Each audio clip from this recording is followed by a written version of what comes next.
Writers Roundtable, the digital edition. I'm your host, Sherrylyn Toppin, and I'm joined by sports editor Ezra Stuart and multimedia journalist Jonteau Coppin. Welcome, gentlemen. Thank you for having me. Today we're going to have a look back at the CARIFTA Games, track and field, and the aquatic championships, which were held over the Easter weekend in Trinidad and Tobago. Ezra primarily focused on track and field, and Jonteau spent the bulk of the time at the aquatic centre. So gentlemen, let us start. Ezra, on your end, an assessment of how first our swimming team performed. We all know they had 32 medals.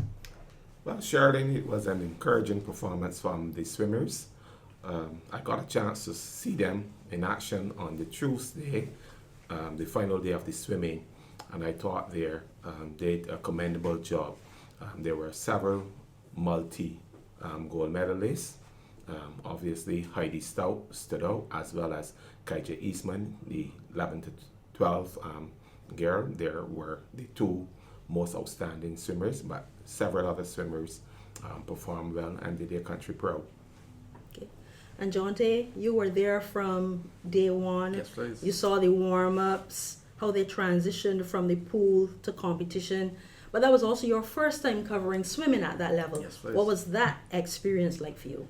I think it was an eye-opening experience. I gotta be really honest with you, because the turnaround was so quick in terms of going from the preliminaries to the heats and preliminaries to the actual race itself, and then doing multiple events. So someone like Kaija Eastman, who won 9 medals, I think 4 or 5 gold medals, and she would do a race, warm down, have a quick word with the coach, go back in to get her medal, and then she's in the pool again. And I was fascinated to see the stamina of the athletes and the endurance of the athletes.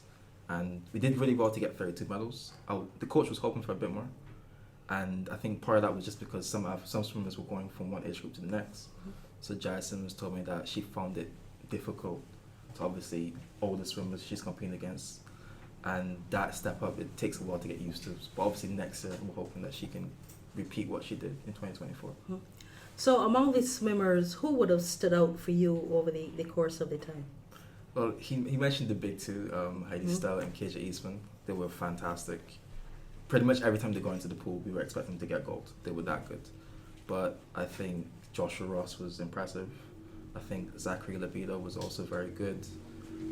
Jaya Simmons, she swam her heart out in the older category, and despite all the chances that she had, there were also some injuries to some of the swimmers and some sickness as well in the camp. So I think those three are the ones that really impressed me. The time that you spent there, you would have had a look around at the aquatic center in Trinidad. Tell us a bit about what those facilities look like. Well, it's a massive facility. They've got rooms for everything. Rooms for officials, for staff, for swimmers, for media. We had like 3 or 4 rooms that we could choose to be in.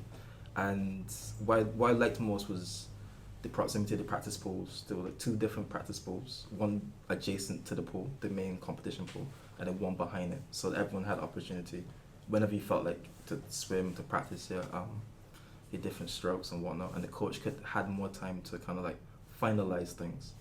So I loved how spacious it was. It looks good in terms of the colors, obviously the orange and the red for Trinidad.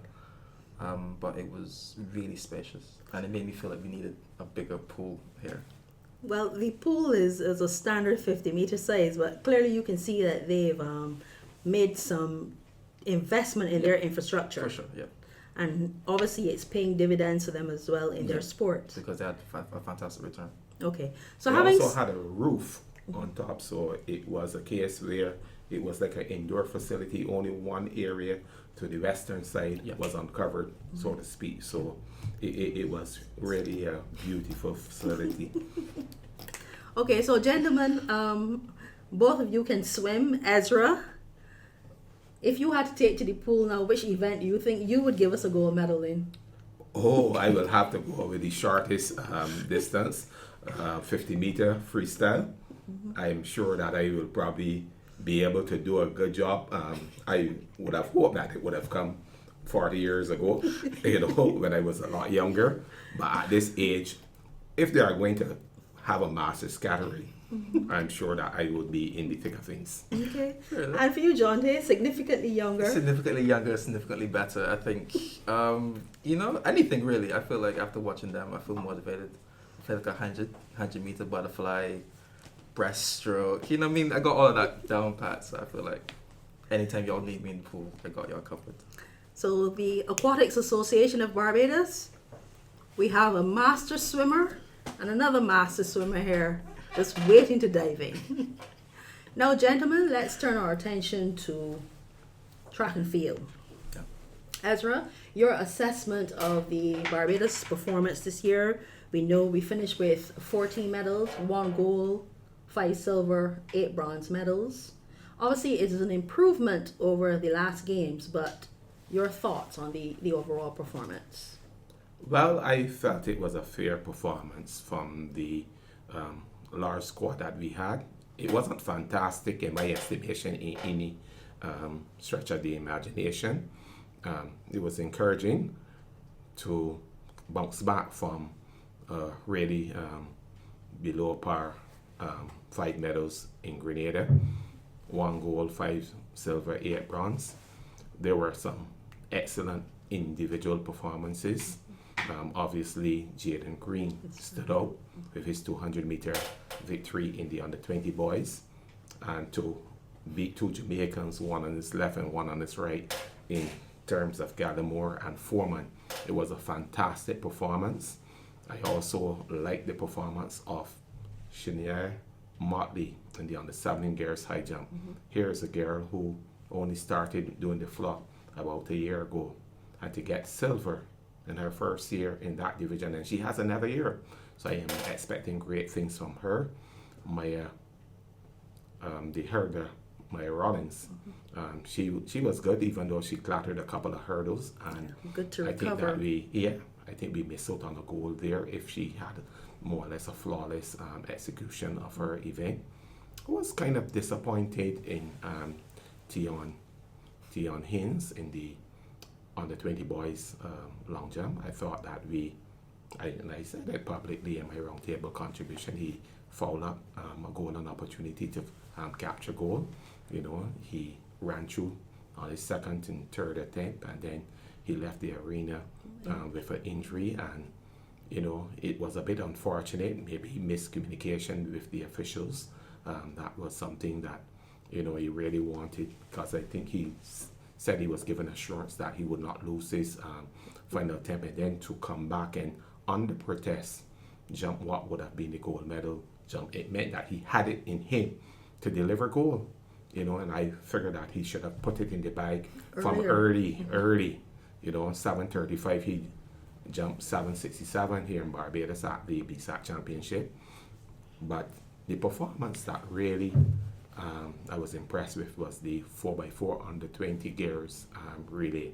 The second leg by Katie Rock, and then Anaya Nurse running that fantastic third leg where she actually reined in the Jamaican, and she handed over the baton a few steps behind. I thought that if we were at full strength and someone like a Kedia Bentham wasn't injured and she was able to be part of that quartet, that we could have won gold, because this was a year, in my view, that the Jamaicans were not strong in the under 20 gears in the 400 and the 800 meter races. Okay. Jonteau, I know you were at the pool, but obviously you were keeping your eye on what was happening at the stadium. Your assessment as well of the track and field performances. Okay. Before we jetted off to Trinidad, I predicted that Barbados would get between 12 to 15 medals, depending on how the relays went, and they got 14. So, if anyone wants lottery ticket numbers, they know who to call. I was heartened by the fact we got 14, because last year's tally was really disappointing and quite frankly embarrassing. And this year it was a small step forward. I felt like I agree with a lot of what Ezra said in terms of the performances of the athletes. I was heartbroken for Jaden Walcott, who got silver in the shot put. I mean, you can do nothing when someone breaks the record and gets gold, but I had a sneaking feeling that he would be right up there, and I hoped that he could get gold, but you never predict things. I mean, you should always expect a Jamaican to win gold, but you never expecting them to do that. So I was heartbroken for him, but for me, it was a good step forward in terms of getting double digits in medals, but I don't think we should pat ourselves on the back for that. I feel like we have to use that as a stepping stone to get better and win more golds, because we shouldn't just be winning one gold medal, to be totally honest. So when we look at the performances over the last 5 years or so, the medal count for Barbados has been in the region of, 12, 15, 17. When I was covering the games much further in the past, it was more in the 20s. And then, it gradually fell to the high teens, and now we're slipping. Do you think, Ezra, the countries, St. Lucia, Dominica, BVI, that they have really surpassed Barbados in track and field? I would say that they have surpassed Barbados in track and field. I think that the gap has really closed in terms of these countries. They now have better facilities. The infrastructure for track and field in their country is a lot better than here. Here we have no stadium. It's really a disgrace. That we had a stadium and we hosted several CARIFTA games, more than any other country, and we have not had CARIFTA games in Barbados for over 2 decades, which is something that is not good at all.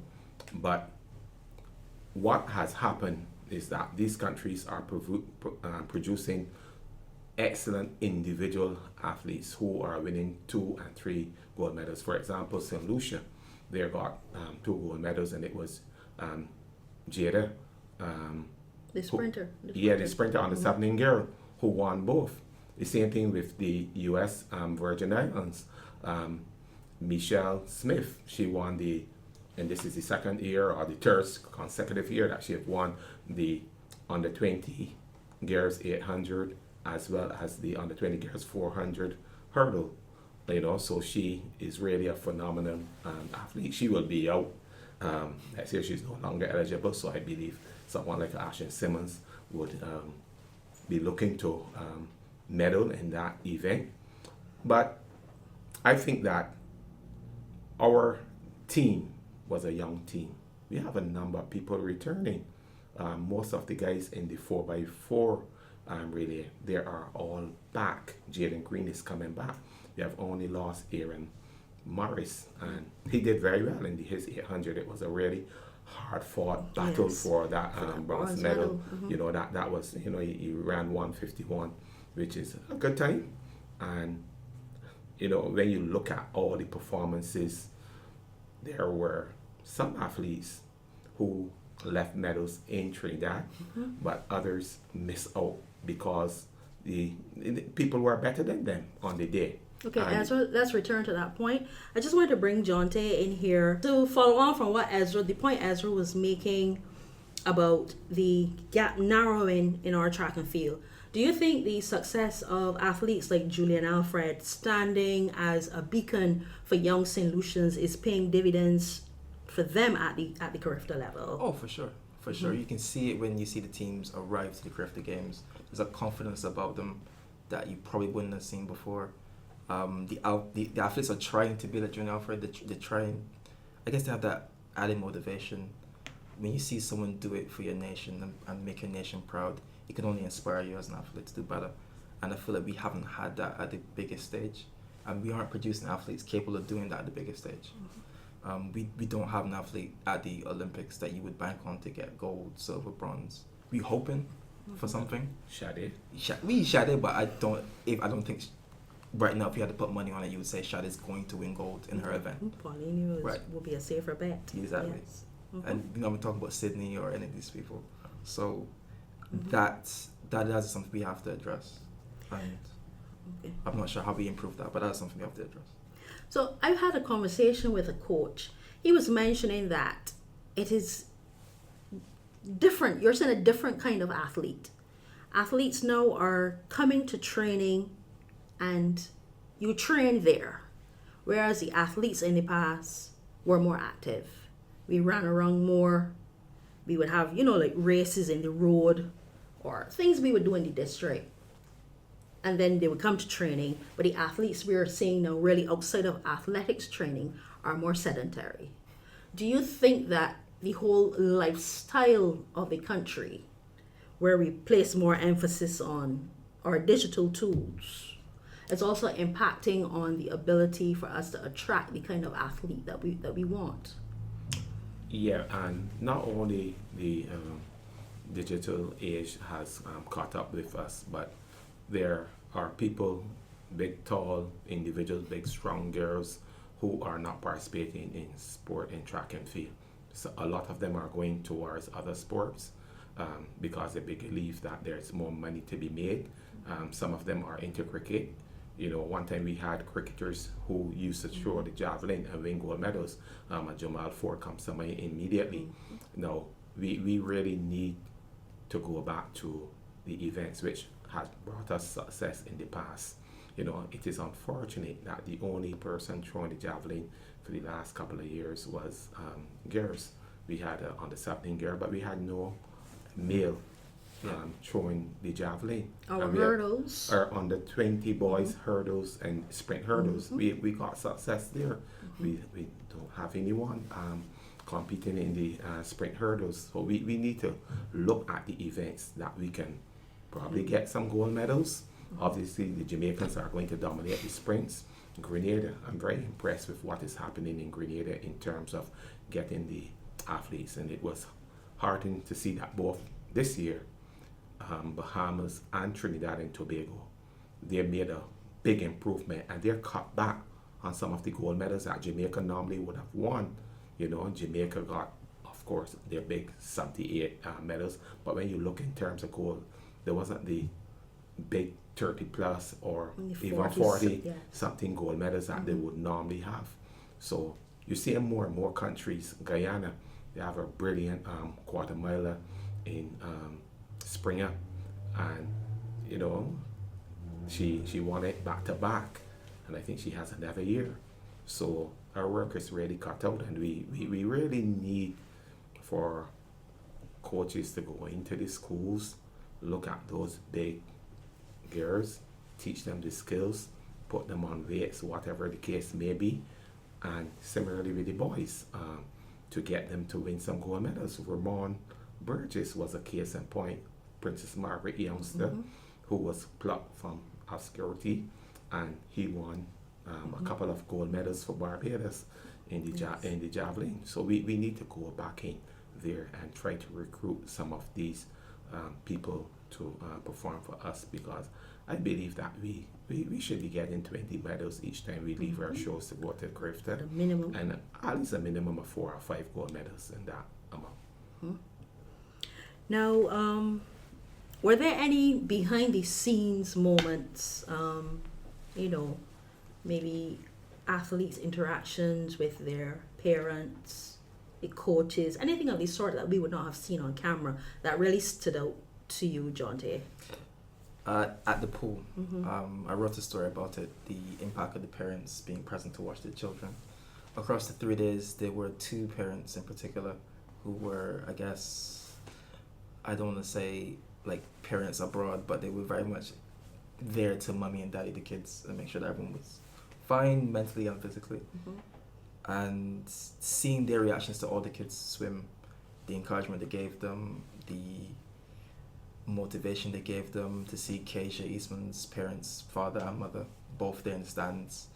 Every single race he had the phone out 5 minutes prior, recording and cheering, and he would always match her, so he had his gold and blue on every single time. And those were fantastic moments to see, because we wouldn't really share that. We'd be focused on the athletes and what they've done in the times and whatnot, and even here we're talking about coaching and facilities, but just to see the love a parent has for their child and vice versa in that moment when Keisha wins gold and she looks up and she sees her dad smiling and cheering. Those are moments that we don't necessarily show, but those are the moments that will live with her and her parents for the rest of their life. And Ezra, I know you and our photographer Jamil went into the stands spoke to some of the parents and the track and field fans who go from games to games every year. Tell us about those behind the scenes moments as well that we would not have seen. Yes, of course, the interview with Jaden Green's mom, Nicole Green, that was one which was really a nice one, in that she said she sent him a scripture passage just before the race, and Jaden was saying, "Mommy, all of that?" And yeah, she said yes, and he went on, and then she explained to him the nature of the scripture, and he said okay, and he went and delivered, so his prayers were answered. And talking, and then she mentioned how she was with the church at this Evelyn Light Pentecostal church. And during the interview, I told her that I would come to church Sunday, and I kept my promise. I went last Sunday to the church service right there in Arch Hall. So it is things like that, and good to see my friend Chili Pepper. We know her as Chili Pepper, the girl who supports Coach and Parry.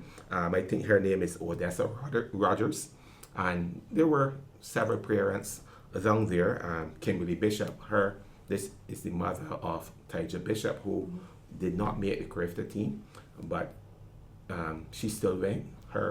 She had another son who represented Barbados, and what was heartening to see Ashton Simmons' mother and father, they took their younger son Alex to the games, and the same thing happened for Dana Skeets.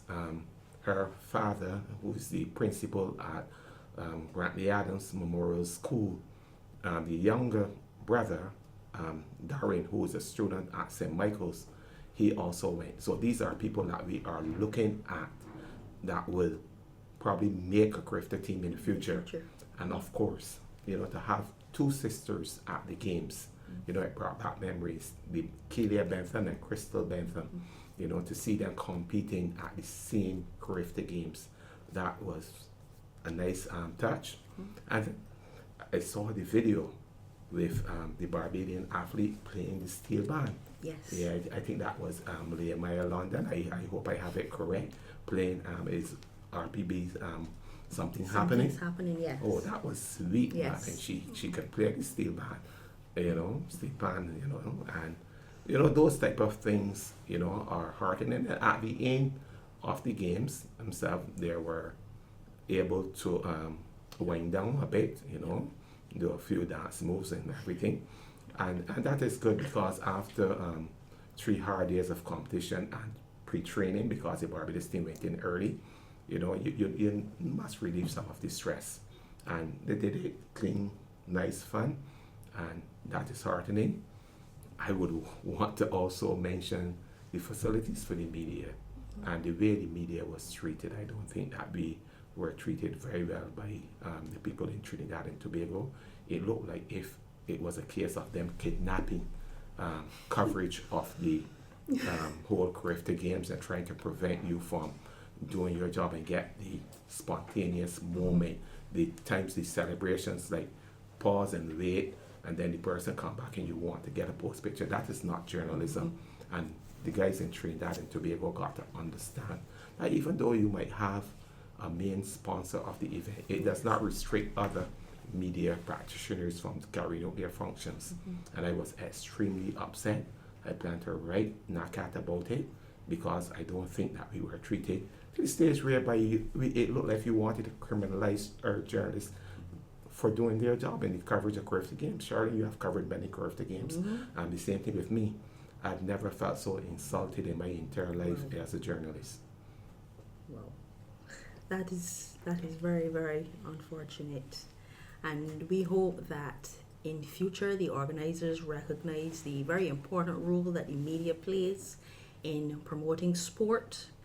And while we recognize that the rights holders take precedence, they also should accommodate other journalists, photographers, and so on, because everybody's there to do a job. As we start to wrap up, are there any takeaways from the games for you, Jonteau?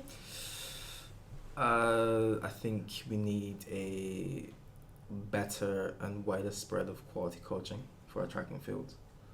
One of the behind the scenes I didn't mention was on the 2 days of training we went to see, we saw some athletes struggling with fundamental skills, like how they get out the blocks and whatnot.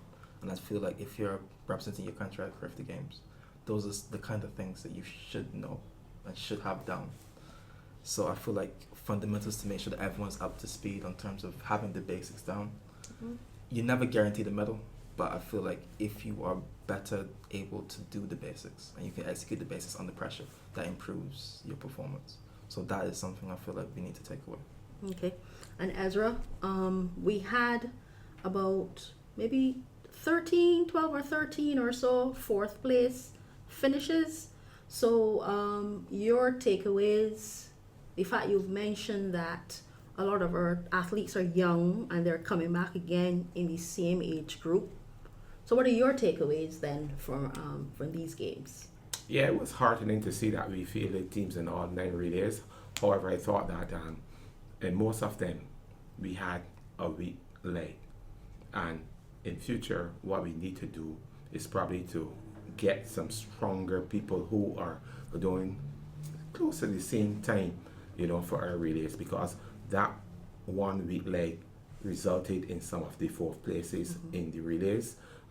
The 4x4 boys, they did very well. I wouldn't fault them at all, even though they got off to a fairly slow start.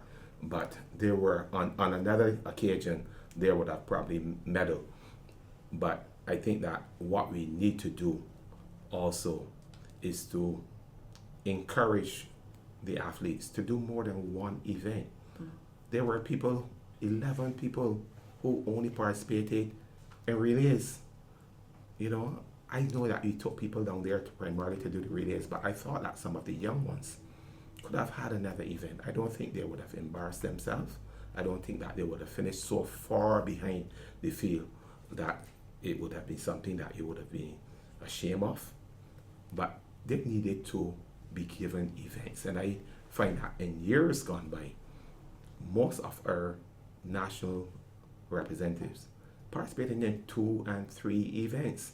Now we are looking at minimizing what an athlete will do.